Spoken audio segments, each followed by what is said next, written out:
Hello BI friends, and welcome to another video about integration of cloud and on-premise sources. In this scenario we are going to look into connecting your cloud F&O database with on-premise data source in a form AX2012 R3.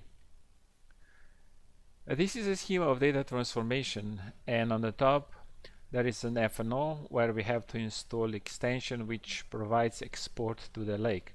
Either we export tables into a storage account which is hosting the CSV files. From here, a Synapse is going to run a query, an open row set query, which will read the CSV file and insert these CSV files as SQL table into the staging area.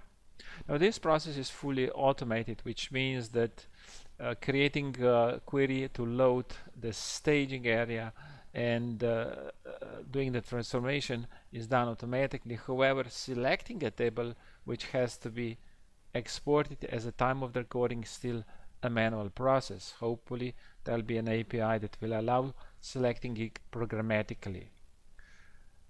Now the on-premise source can be either archive or live. It must be 2012 R3 to support the connector that BI for Dynamics has built to load the data from this database. If your AX 2012 R3 is an archive database, then you upload the database into a SQL server hosted on Azure virtual machine. That's also where our data warehouse is hosted.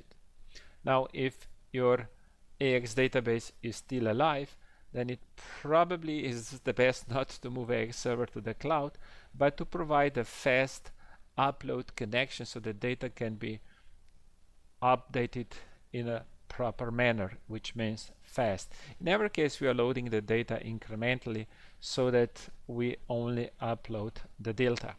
Now within the data warehouse we are doing the transformation. Either this is one or many data sources, doesn't really matter much. Transformations are the same, and the end result is in the tables hosted in a tabular model. When we are loading the data, we provide all information from all application area, including document level granularity, all financial dimensions. We support up to 15 financial dimensions, everything that BI for Dynamics provide as a content. The settings is everything that needs to be done in order to facilitate merging the cloud and on-premise data. This is a setting where we select through settings a cloud source with Contoso Azure as a company that we are going to use, and with our on-premise database, which is hosted on the same virtual machine in a database called AX2012 R3. This is the name of the database. We're selecting the companies that we want to load into BI for Dynamics data warehouse. During this setup, we can select reporting currency that may be different that it was set up in F&O, and also we are mapping financial dimensions, first selecting the corporate global dimensions with a proper name, so there is no ambiguity about the names, and this is actually anyhow in AX or F&O. Everything that happens in the loading part is happening in the background. So the script that loads the data is generated automatically based on the columns that we need, based on the tables, table types, and all the data warehouse properties that needs to be done to load the tables fast in a proper manner with the right format and insert them in the staging area. This is of course the part that's not visible to the users and just works. The end result are a data transformed table in tabular database, which we connect with Excel, Power BI, or any other tool. In our case, this is Excel, connecting to the model, and as data source 1 we can see the cloud name. The second data source is a local database. These are the companies that we have selected, and these are the transactional values in the retail and in receivables. Now here we can see better by the date that data source that is hosting the historical data was active till the end of December 21, and the new data started coming in the February 2020. This is also a good opportunity to use a new BFO Dynamics functionality such as perspective, partitions, in our case calculation groups. What if your archive database is not 2012 R3, but it's one of the oldest databases? In that case, BFO Dynamics do not have a connector that would join the two databases. However, we do provide a standalone solution for each of these solutions. So in that case, we would agree which application area you want to integrate, which transactional table you want to integrate into BFO Dynamics, and do a custom project. We would probably spend between 2 and 5 days per application area. It really depends on the scope of the integration, and this is something that we would discuss with the customer. Now, there is more about integration process than just pure technical integration, and this is what I would like to highlight, because this is where you can have problems or do it right. Now, first thing that's very noticeable is that technical and business process bring change. Technical process brings change to business process. It means that apart from the opening statement for receivables, payables in inventory, most of the time is definitely going to be spent on mapping old and new dimensions, dimension attributes, and that's kind of consuming. That's done by IT team usually, and at the same time there is a good time to fix errors, erroneous transactions.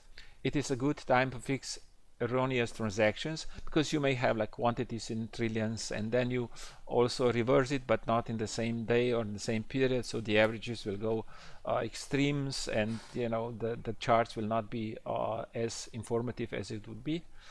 And also once you move the data, once you keep data in old system, which users of course can access, but they want to see the data integrated, there'll be more demand because the reporting is moving from ERP to BI for the reporting. They will be using, and sometimes users start to use for pure operational reporting the BI, which is something could be still done in F&O. But knowing that the update time of the BC or ERP, especially of the Dynamics F&O, it's slow. You can open like receivables, and it can take you half an hour to print or save 1000 pages, which is drag and drop in Dynamics. So definitely in this case you will have a positive impact on business. Apart from this, there are a few more technical aspects. We definitely have to check the data warehouse health. By health, by definition of health, I mean that everything that goes into this data warehouse, this is the count of staging tables, should go out. This is a count of dimensional tables. So if this is the same, if there is no difference, then we say system is healthy, which means we didn't do something wrong in the modeling, which with integration can quickly happen. And the same situation is for the data warehouse transactional tables or dimensions. This is something you have to keep an eye on every time you do customizations, and you should have a system in place that you can quickly monitor the differences if they are, or check that everything is fine.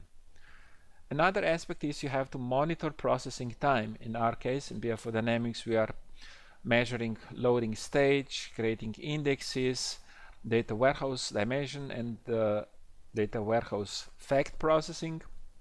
We can simply see if everything is in the same range as before, then everything is fine. But suddenly, if you get something like empty or very high, you have to go to the details, you have to go to the stored procedure. We monitor each stored procedure that is executing and see Whether it was just like you forgot to remove the filter, or there was something wrong and the number of rows inserted is 0, and that's why it was 0 also in the processing time or anything. And the system of monitoring supports also monitoring tabular database, where processing table is monitored, just like if you're looking into the profiler. We have all this information. In this case is processing time in minutes by table and event subclass.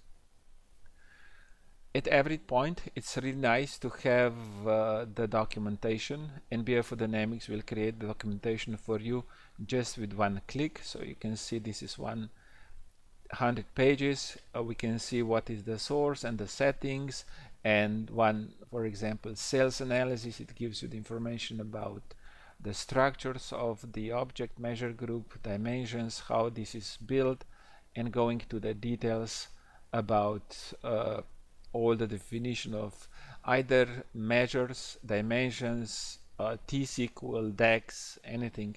It is here.